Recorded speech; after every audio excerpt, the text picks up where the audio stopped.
আজকের গল্পটা একজন হার না মানা মায়ের। কয়েকটা নরপশু মিলে একদিন রাতে মা আর মেয়ে দুজনকেই রেপ করে। মায়ের চোখের সামনেই গ্যাং রেপের কারণে তার মেয়ের করুণ মৃত্যু হয়। তবে সবকিছু কি এত সহজেই শেষ হয়ে যাবে? নিজের মেয়ের ধর্ষণকারীদের জন্য একজন মা এমন মাস্টার প্ল্যান করে যেটা পুলিশ পর্যন্ত ধরতে পারে না। সমাজে অবহেলিত হলেও একটুখানি সাহস সঞ্চার করতে পারলেও তারা যে কতটা ভয়ঙ্কর হতে পারে সেটাই দেখাবো আজকের গল্পে। তো রূপকথার গল্পে আপনাকে স্বাগতম।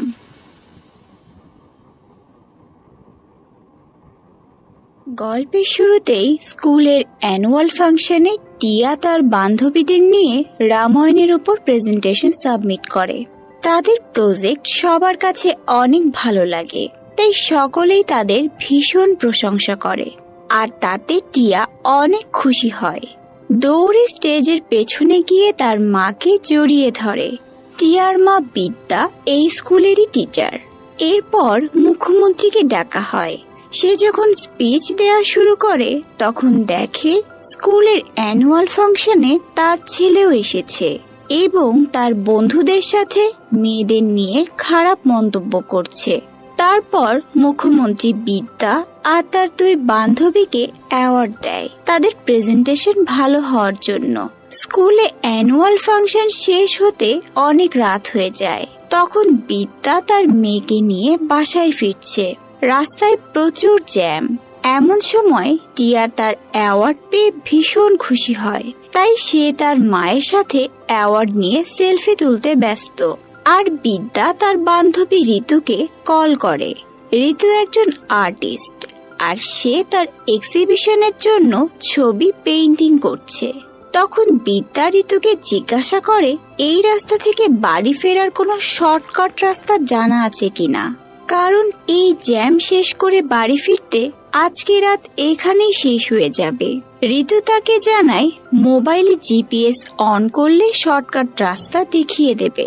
তো বিদ্যা ঋতুর কথা মতো জিপিএস অন করে, কিন্তু বিদ্যা এটা জানতো না যে তাদের গাড়ি পেছন থেকে মুখ্যমন্ত্রীর ছেলে অপূর্ব ফলো করছে। এরপর বিদ্যা জিপিএস এর লোকেশন দেখে ছোট্ট একটা রাস্তার ভেতরে গাড়ি চালাতে শুরু করে। প্রথমে রাস্তাটা স্বাভাবিক মনে হলেও ভেতরের দিকটা বেশ অন্ধকার। এতে করে বিদ্যা ভয় পেয়ে যায় আর ঋতুকে বলে আমার ভয় করছে, রাস্তাটা আমি চিনছি না। ঋতু তাকে সাহস দিয়ে বলে আরে ভয় নেই, ঠিক রাস্তা পেয়ে যাবে। অর্থাৎ তাদের ফোন কলে এখনো কথা চলছে। ঠিক তখন অপূর্বের গাড়ি বিদ্যার গাড়িকে পেছন থেকে জোরে ধাক্কা মারে, যার কারণে বিদ্যা গাড়ির ব্যালেন্স হারিয়ে অ্যাক্সিডেন্ট হয়। সেই সময় অপূর্ব তার বন্ধুরা বিদ্যাকে আর তার মেয়েকে গাড়ির ভেতর থেকে বের করে তাদের ফার্ম হাউসে নিয়ে যায়। প্রথমে মনে হচ্ছিল এরা হয়তো তাদের সাহায্য করতে এসেছে, কিন্তু না, এরাই অ্যাক্সিডেন্ট করিয়েছে তা বিদ্যা বুঝে যায়। এরপরে 7 জন নরপশু তাদের উপর অমানবিক অত্যাচার শুরু করে। একের পর এক বিদ্যা তার মেয়েকে ধর্ষণ করতে থাকে। তারা দুজন এদের সাথে লড়াই করার অনেক চেষ্টা করে, কিন্তু তারা এদের হাত থেকে নিজেদের বাঁচাতে পারে না। দুজনকেই হাত পা বেঁধে রাখে, আর তার মা বিদ্যার চোখের সামনেই তার মেয়ের সাথে এমন নোংরামি দেখে শুধু কান্না ছাড়া আর কিছুই করতে পারে না সে। এক পর্যায়ে টিয়া মারা যায়। তারপর দুজনকে মেরে সেই গাড়ির কাছে ফেলে রেখে যায়, যাতে এটাকে দেখে সকলের অ্যাক্সিডেন্ট মনে করে। এদিকে ঋতু বিদ্যাদের গাড়ির অ্যাক্সিডেন্টের আওয়াজ পাওয়ার পর থেকে তাদের আর ফোনে না পেয়ে বিদ্যার স্বামী রবিকে কল করে জিজ্ঞাসা করে বিদ্যা কি বাড়িতে ফিরেছে। রবি বলে না তো, ওরা এখনো বাসায় ফেরেনি। তারপর ঋতু রবিকে সব ঘটনা খুলে বলে। ঋতু আরো বলে আমার মনে হয় ওরা কোনো বিপদে আছে, আমাদের দ্রুত ওদের খুঁজতে যাওয়া উচিত। অন্যদিকে পুলিশ খবর পেয়ে তাদের লাশের কাছে চলে আসে আর জায়গাটাকে ক্রাইম জোন হিসেবে ঘিরে ফেলে। সবাই মনে করছে দুজনই হয়তো মারা গেছে। এমন সময় বিদ্যার বডি হঠাৎ করেই নড়ে ওঠে। ইন্সপেক্টর অখিল আর জয় বিদ্যার অবস্থা খুবই কমপ্লিকেটেড দেখে দ্রুত হসপিটালে নিয়ে যাওয়ার ব্যবস্থা করে। আর তার একটু পরেই হসপিটালে বিদ্যার স্বামী আর তার বান্ধবী এসে হাজির হয়। পুলিশ তাদেরকে জানায় তার স্ত্রী আর মেয়ের উপর গণধর্ষণ হয়েছে। এরপর পুলিশ তাদের দুজনের কাছে কালকে কি হয়েছে সেটা জানতে চায়। তারা দুজনেই যতটুকু জানতো সবকিছু পুলিশকে খুলে বলে। পুলিশ তাদেরকে সান্ত্বনা দেয় আর বলে, আপনারা চিন্তা করবেন না, আমরা এই রেপিস্টদের খুঁজে বের করে উপযুক্ত শাস্তি দেব। অন্যদিকে অপূর্ব আর তার বন্ধুরা, যারা কিনা কাল রাতে রেপ করে তাদেরকে মেরে ফেলেছে, তারা 7 জন বসে একটা রুমে কালকে রাতের ঘটনা নিয়ে নিজেদের মতো আড্ডা দিচ্ছিল। তাদের ভেতর কিঞ্চিত পরিমাণেরও অনুশোচনা বোধ ছিল না।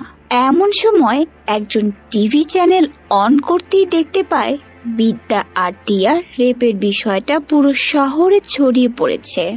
এমনকি বিদ্যা এখনো জীবিত হসপিটালে ভর্তি রয়েছে। এই নিউজ শুনে তারা সবাই ভীষণ ভয় পেয়ে যায়।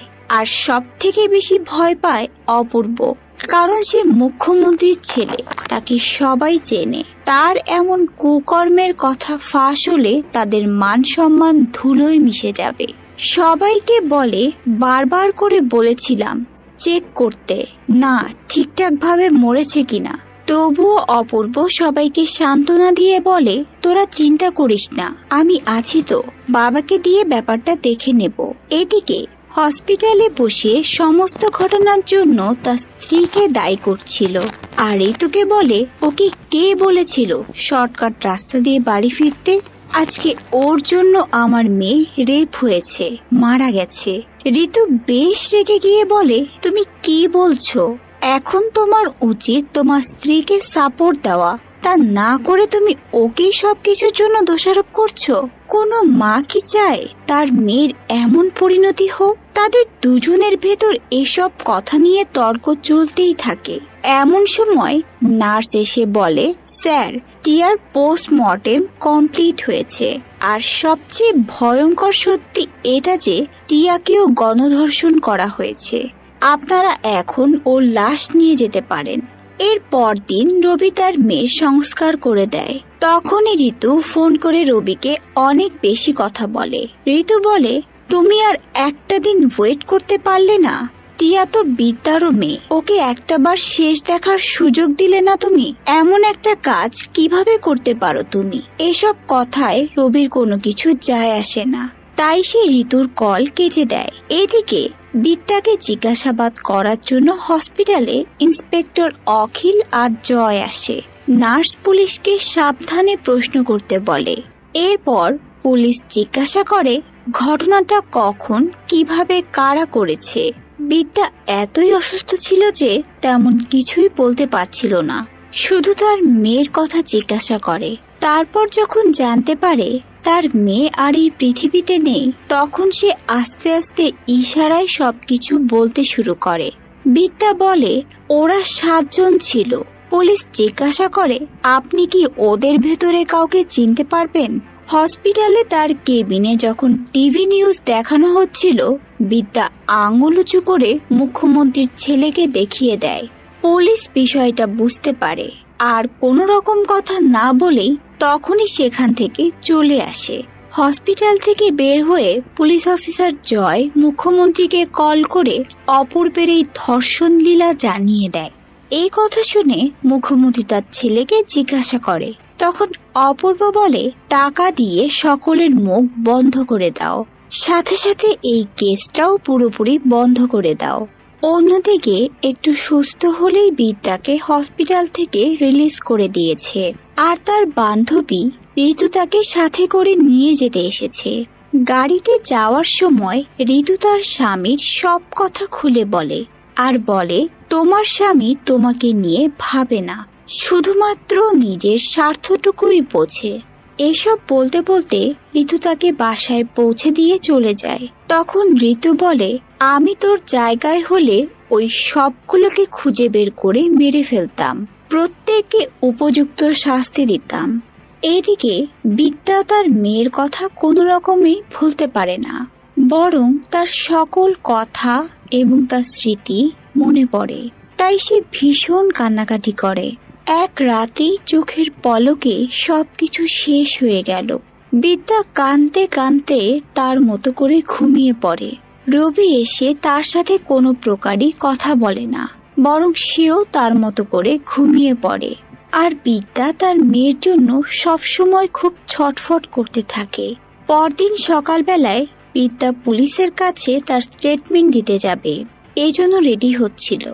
লিফটের কাছে গিয়ে একজন অপরিচিত লোককে দেখে সে আবারও দৌড়ে নিজের ঘরে চলে আসে। অর্থাৎ সে এতটাই দুর্বল হয়ে গেছে যে কাউকে দেখলেই তার এখন ভয় হয়। এরপর ঋতু তার বাসায় আসলে দুজন মিলে একসাথে পুলিশ স্টেশনে যায়। অফিসার জয় তখন বিদ্যাকে বাইরে বসতে বলে আর ভেতরে ঋতুকে ডেকে নেয়। ঋতু জিজ্ঞাসা করে, স্যার, কেসটা কতদূর এগিয়েছে? কেউ কি ধরা পড়েছে? অফিসার জয় বলে, আপনি এই অবস্থায় ওনাকে নিয়ে এসেছেন কেন? আমরা কেসটা প্রায় সলভ করে ফেলেছি, এমনকি 3 জনকে অ্যারেস্টও করেছি। আর সেই 3 জনের ছবি ঋতুকে দেখালে ঋতু বেশ রেগে যায়। সে বুঝতে পারে পুলিশ এই কেসটা তাদের মতো করে রফাদফা করে দিয়েছে। ঋতু তখন রেগে গিয়ে বিদ্যাকে বলে, মুখ্যমন্ত্রীর ছেলের কথা বলছিলি, কিন্তু এরা কারা? আপনি লোভে পড়ে কেন এই কেসটাকে শেষ করছেন? কেন ন্যায় বিচার দিচ্ছেন না? পুলিশ তখন তাকে থামিয়ে দিয়ে বলে, এসব সিনেমায় বিচার হয়, কিন্তু বাস্তবে নয়। ওদের অনেক ক্ষমতা আছে, ওরা চাইলেই সবকিছু মুহূর্তের ভেতরে পরিবর্তন করতে পারে। একেই তাদের এত বড় ক্ষতি হয়েছে, আমি চাই না তারা আরো বিপদে পড়ুক। আমাদের হাত ওপর মহলে বাঁধা থাকে, আমরা চাইলেই সবকিছু করতে পারি না। বিষয়টা বোঝার চেষ্টা করুন। ঋতু আর পুলিশ অফিসারের কথোপকথন বাইরে থেকেই সবকিছু শুনতে পায়। বিদ্যা বুঝতে পারে সে তাদের সাথে হওয়া অন্যায়ের সঠিক বিচার পাবে না। এভাবেই কাটতে থাকে দিন, আর বাড়তে থাকে রবির বিদ্যার প্রতি অবহেলা। একদিন রাতে খাবার খাওয়ার সময় রবি বিদ্যাকে বলে দেয়, আমি আর তোমার সাথে থাকতে পারবো না, কারণ আমার সবসময় তোমার ভুলের কথাটাই মনে পড়ে। তুমি ওই দিন রাতে যে ভুলটা করেছো তার জন্য আমার মেয়ে মারা গেছে। তোমার আমার ভেতরের সম্পর্ক তেমন ভালো না। আমরা আমাদের বিয়েটা টিকিয়ে রেখেছিলাম শুধু টিয়ার কথা ভেবে, আর টিয়া যখন নেই আমাদের এই মিথ্যে সম্পর্ক টিকিয়ে রাখার কোনো মানে হয় না। এমন পরিস্থিতিতে স্বামীর থেকে এসব কথা শুনে বিদ্যা ভেতর থেকে আরো ভেঙে পড়ে আর তার বান্ধবীকে কল করে তার বাসায় চলে যায়। একদিন বিদ্যা গাড়ি নিয়ে বাইরে যায়, তখন রাস্তায় ট্রাফিক সিগন্যালে বাইকে একটা ছেলেকে দেখতে পায় যে ওই রেপিস্টদের ভেতরে একজন, সিকান্দার। ওই দিন রাতের কথা বিদ্যার মনে পড়ে যায়, আর তখনই গাড়ি নিয়ে এই ছেলের পিছু করে। আর সে কোথায় কোথায় যায় সবকিছু একটা ডায়েরিতে নোট করে রাখে। সিকান্দার একটা হোটেলের সামনে এসে দাঁড়ায়, সেখানে তার বাকি বন্ধুরাও রোজ আসে। এরপর একদিন বিদ্যা তার শরীরচর্চা শুরু করে, যত দ্রুত সম্ভব নিজেকে সুস্থ করতে পারে। এরপর শুরু হয় বিদ্যার আসল গেম। বিদ্যা আবার সিকান্দারকে ফলো করে। সিকান্দার হোটেলের ভেতরেই যেতে বিদ্যা তার বাইকের কাছে এসে চাকার নাট লুজ করে রাখে, আর ঘন্টাখানেক পর সিকান্দার বেরিয়ে এসে তার বাইক চালিয়ে যেতে থাকলেও বিদ্যা তার পেছন পেছন ফলো করে। কিছু দূর যেতেই সিকান্দারের গাড়ির সামনের চাকা খুলে গিয়ে একটা বড় অ্যাক্সিডেন্ট হয়, আর সিকান্দার সেখানেই মারা যায়। বিদ্যা ধীরে ধীরে গাড়ি থেকে নেমে এসে তার পকেট থেকে মোবাইল ফোনটা বের করে নিয়ে আবারও গাড়িতে চলে আসে। এই ফোন থেকে অপূর্বর সকল ফ্রেন্ডের ফোন নাম্বার সহ ফেসবুক আইডি পেয়ে যায়। এর পরের দিন পুলিশ ঘটনাস্থলে এসে সিকান্দারের লাশ উদ্ধার করে এবং অন্য কাউকে খুঁজে না পেয়ে শুধু জানতে পারে এটা অপূর্বের বাইক, আর এই সিকান্দার হলো অপূর্বের বন্ধু। এরা সবসময় একসাথে চলাফেরা করে। তারপর অপূর্বর কাছে জিজ্ঞাসাবাদ করার জন্য পুলিশ আসে। অপূর্ব পুলিশদেরকে দেখেই তাদের সাথে বাজেভাবে কথা বলা শুরু করে। পুলিশ যখন বলে, এই নাম্বারের বাইকটা কি তোমার? অপূর্ব উত্তর দেয়, বাইক, প্লেন সবকিছুই আছে, কি দরকার তাই বলেন। পুলিশ বলে, সিকান্দার নামে কাউকে চেনো? তখন অপূর্ব বলে, কি করেছে? কারো অ্যাক্সিডেন্ট? আমার সাথে ঘুরে। পুলিশ জানায়, মারা গেছে কাল রাতে। পুলিশের কাছ থেকে এই কথা শুনে অপূর্ব একটু নড়ে চড়ে বসে। তো যাই হোক, প্রতিদিনকার মতো বিদ্যা ক্লাস নিচ্ছিল। সে দেখতে পারে টিয়ার বান্ধবী মৃণাল ক্লাসে অন্যমনস্ক হয়ে বসে আছে। আর ক্লাস শেষে মৃণালকে বিদ্যা জিজ্ঞাসা করে, কি হয়েছে তোমার? দেখলাম ক্লাসে উদাস হয়ে বসেছিলে। মৃণাল বলে, না ম্যাম, তেমন কিছু না, এমনি। বিদ্যা তখন বলে, আমার তোমার একটা হেল্প লাগবে। তারপর তারা দুজন আলাদা জায়গায় গিয়ে কথা বলে। কথায় কথায় বিদ্যা ইন্দ্র নামের একটা ছেলের আইডি দেখায়। তখনই মৃণাল ভয় পেয়ে চলে যেতে চায়। বিদ্যা তাকে ভরসা দেয় সব কথা খুলে বলতে। তারপর মৃণাল বিদ্যাকে জড়িয়ে ধরে কাঁদতে শুরু করে আর বলে, এই ছেলেটা মোটেও ভালো না। আমার বাবা 1 নম্বরের জুয়ারি, নেশাখোর, প্রতিদিন নেশা করে, এসে আমার মাকে মারধর করে। আর আমি কিছুই করতে পারি না, রুমে বসে কান্নাকাটি করি। আর এই ইন্দ্র আমাদের অ্যাপার্টমেন্টেই থাকে। একদিন আমাদের ঘরের ঝগড়া শুনতে পেয়ে ভেতরে এসে বাবাকে অনেক টাকা দিয়ে মদ খাইয়ে আমার মাকে কিনে নেয়। এভাবেই সে আমার মার সাথে খারাপ কাজ করে। আর একদিন আমি স্কুল থেকে তাড়াতাড়ি বাসায় ফিরতে আমাকে দেখে তার লালসা মেটানোর জন্য আমার বাবাকে আরো টাকা দিয়ে আমাকে প্রতি সপ্তাহে একটা হোটেলে নিয়ে গিয়ে যা ইচ্ছা তাই করে। এমন নোংরামি গত 6 মাস যাবত ও আমার সাথে করে আসছে। এমনকি আমি যদি কাউকে বলি তাহলে আমাকে মেরে ফেলবে বলে হুমকি দিয়েছে। সেদিন যখন ফাংশনের পর ওরা সবাই আমার কাছে আসে, আমি ওদের থেকে বাঁচার জন্য বলি, আমি আপনাদের সাথে আপনাদের গাড়িতে যাব। তাই ওরা আপনাদের গাড়িটাকেই ফলো করে। আর তারপর দিন আমি আপনাদের নিউজ শুনে নিজেকে আর ক্ষমা করতে পারছি না। এসব কথা শুনে বিদ্যাও চুপ হয়ে যায়। কি বলবে কিছুই বুঝতে পারে না। শুধু বলে, আমি যেটা বলি সেটা করো, আমি তোমাকে বিপদ থেকে বাঁচাবো। এরপরে থানা ইন্সপেক্টর জয় আর অখিল এই অ্যাক্সিডেন্টটা যে স্বাভাবিক নয় সেটা নিয়েই কথা বলছিল। কোথাও একটা গড়বড় আছে, কিন্তু তাদের কাছে কোনো প্রমাণ নেই। আর এদিকে মৃণাল বিদ্যাকে বলে, ইন্দ্র আজও রাতে আমাকে আবার হোটেলে ডেকেছে। বিদ্যা বলে, ভয় পেও না।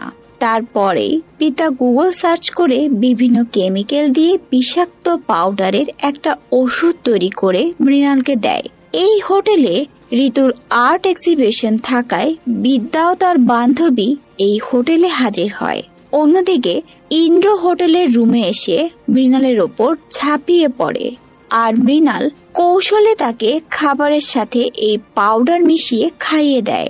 আর কিছুক্ষণ পর তার কাজ শেষ হয়ে গেলে ভীষণ ভয় পেয়ে বিদ্যাকে ফোন করে চিৎকার করে কাঁদতে থাকে। বিদ্যা বুঝতে পারে কাজ শেষ হয়েছে। বিদ্যা মৃণালকে রিল্যাক্স হতে বলে। সেখানে পুলিশ এসে হাজির হয় আর মৃণালের ফোন থেকে তার ফোনের লাস্ট নাম্বারে কল দিয়ে দেখতে পায় এটা বিদ্যার নাম্বার। পুলিশ বিদ্যাকে জিজ্ঞাসা করলে বিদ্যা বলে, মৃণাল আমার ছাত্রী, আমার সাথে কথা বলতেই পারে, আপনারা আপনাদের ডিউটি করেন। এমন মুহূর্তে ঋতু এসে বিদ্যাকে নিয়ে যায়। পুলিশের হাতে প্রমাণ না থাকায় তারা এবারও চুপ করে যায়। এরপর দেখা যায় বাকি 5 রেপিস্ট ভয় পেয়ে আছে, নিজেদের ভেতর আলোচনা করছে এই খুনগুলো কে করছে। এক পর্যায়ে তারা বিদ্যাকে সন্দেহ করে আর ভয় না পেয়ে বিদ্যার সম্পর্কে সবকিছু খুঁজে বের করতে বলে। এরপর এরা গিয়ে বিদ্যার স্বামী রবিকে প্রচুর মারধর করে। রবি তাদেরকে বলে, আমি আমার স্ত্রীকে ডিভোর্স দিয়েছি, ওর সাথে আমার কোনো সম্পর্ক নেই। গুন্ডারা তাকে প্রাণের হুমকি দিয়ে যায়। এর পরদিন সকালেই রবি বিদ্যাকে কল করে এই সব ঘটনা খুলে বলে আর এসব কিছু বন্ধ করতে বলে। কিন্তু বিদ্যার এখন রবির কথায় আর কোনো কিছু যায় আসে না। ওই দিন রাতে বিদ্যা আর ঋতু একটা রেস্টুরেন্টে খেতে যায়। এই রেস্টুরেন্টের মালিক অপূর্বর বন্ধু হর্ষিত। বিদ্যা হর্ষিতকে দেখেই চিনে ফেলে। হর্ষিত বিদ্যাকে দেখে অপূর্বকে কল করে জানায় টিচারকে খুঁজতে অন্য কোনো রেস্টুরেন্টে যেতে হবে না, টিচার আমার রেস্টুরেন্টে। অপূর্ব শুনেই বলে ওকে আটকে রাখ, আমি আসছি। বিদ্যা কিছুক্ষণ পর ওয়াশরুমে যায় আর হর্ষিত সবগুলো সিসি ক্যামেরা বন্ধ করে ওয়াশরুমে গিয়ে বিদ্যাকে অ্যাটাক করে। বিদ্যা তার কাছে থাকা ছুরি দিয়ে হর্ষিতকে মেরে দেয় আর ঋতুকে কল করে বাসায় চলে যেতে বলে। মার্ডার কে করে সেটা কেউ জানে না, কিন্তু লাশ দেখে সবাই অনেক ভয় পেয়ে যায়। আর সেখান থেকে বেরিয়ে দ্রুত একটা ট্যাক্সি নিলে অপূর্বর আরেক বন্ধু কামরান বিদ্যাকে দেখে ফেলে আর সে বিদ্যাকে ফলো করতে শুরু করে। এক পর্যায়ে বিদ্যার ট্যাক্সির সামনে এসে গুলি করতে শুরু করে। হাতাহাতি করতে গিয়ে হাত থেকে পিস্তলটা ছিটকে গিয়ে বিদ্যার গাড়িতে পড়ে আর বিদ্যা পিস্তলটার সাথে সাথে তুলে নিয়ে চোখ বন্ধ করে কাঁপতে কাঁপতে এলোপাথারি কয়েকটা গুলি করে দেয় আর সেখানেই কামরানও মারা যায়।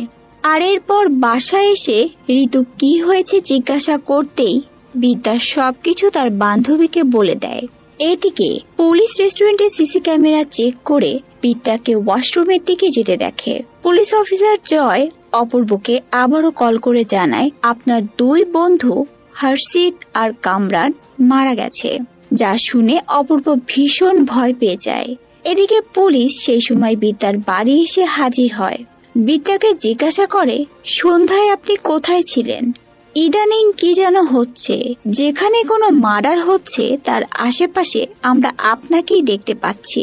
বিদ্যা বলে হতে পারে কোনো কোইন্সিডেন্স। তখন ঋতু পুলিশকে অপমান করে বের করে দেয় আর এরপর অপূর্ব টাকা দিয়ে দুজন ভাড়াটে গুন্ডা ঠিক করে বিদ্যাকে মেরে ফেলার জন্য পাঠায়। ভাড়াটে গুন্ডারা বিদ্যাকে না পেয়ে ঋতুকে মেরে দিয়ে চলে আসে।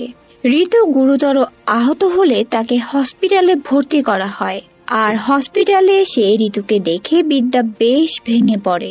তারপর পরবর্তী টার্গেট ঠিক করে ফেলে অপূর্বর বন্ধু সুফি, যে কিনা প্রপার্টি ডিলার। বিদ্যা ফেক একটা অ্যাকাউন্ট খুলে জমি কেনার নাম করে সুফিদের সাথে কন্ট্যাক্ট করে। সুফি ছুট্টি মামাকে সাথে নিয়ে এসে বিদ্যার সাথে দেখা করতে আসে। ছুট্টি মামাও ছিল সেই ধর্ষণকারীদের মধ্যে একজন। এদিকে সিকিউরিটির সাথে মামারা ঝামেলা করে, কারণ সিকিউরিটি বলছে এখানে গাড়ি পার্কিং করা যাবে না আর মামা এখানেই গাড়ি পার্কিং করবে। তখন মামা সুফিকে বলে তুই গিয়ে ক্লায়েন্টের সাথে দেখা করে আয়, আমি গাড়িতেই থাকছি। মামার কথা মতো সুফি ওপরে গিয়ে দেখতে পায় বিদ্যা তার জন্য অপেক্ষা করছে। তখন সুফি বেশ ভয় পেয়ে যায় আর বলে সেদিনের ঘটনায় আমার কোনো দোষ নেই, আমি কিছু করিনি, বরং আমি ওদেরকে এসব নোংরামি করতে নিষেধ করেছিলাম। তুমি আমাকে মাফ করে দাও, তুমি যা বলবে আমি তাই করব।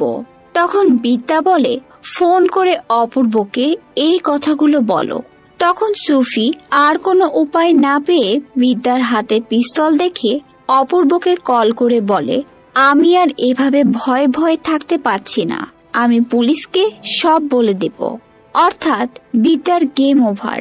কারণ এই কথা শোনার পর অপূর্ব সুফিকে বাঁচিয়ে রাখবে না, তাই সে নিজেই ছাদ থেকে লাফ দিয়ে আত্মহত্যা করে। আর এসব কিছু দেখে মামা ভীষণ ভয় পেয়ে যায় আর গাড়ি নিয়েই পালাতে শুরু করে। আর ভয়ে বারবার পেছন ফিরে দেখছিল বিদ্যা তাকে ফলো করছে কিনা। এমন সময় বড় একটা ট্রাক এসে মামার গাড়িটাকে মেরে দেয় আর মামা সেখানেই খতম। এরপর অবশিষ্ট আর একজন মুখ্যমন্ত্রীর ছেলে অপূর্ব। অপূর্ব ভয় পেয়ে তার বাবার কাছে এসে বলে বাবা, আমাকে এই টিচারের হাত থেকে বাঁচিয়ে নাও, ও একে একে সবাইকে মেরে ফেলেছে। তখন অপূর্ব বাবা বলে ভয় পাস না, আমি থাকতে তোর কেউ কিছুই করতে পারবে না।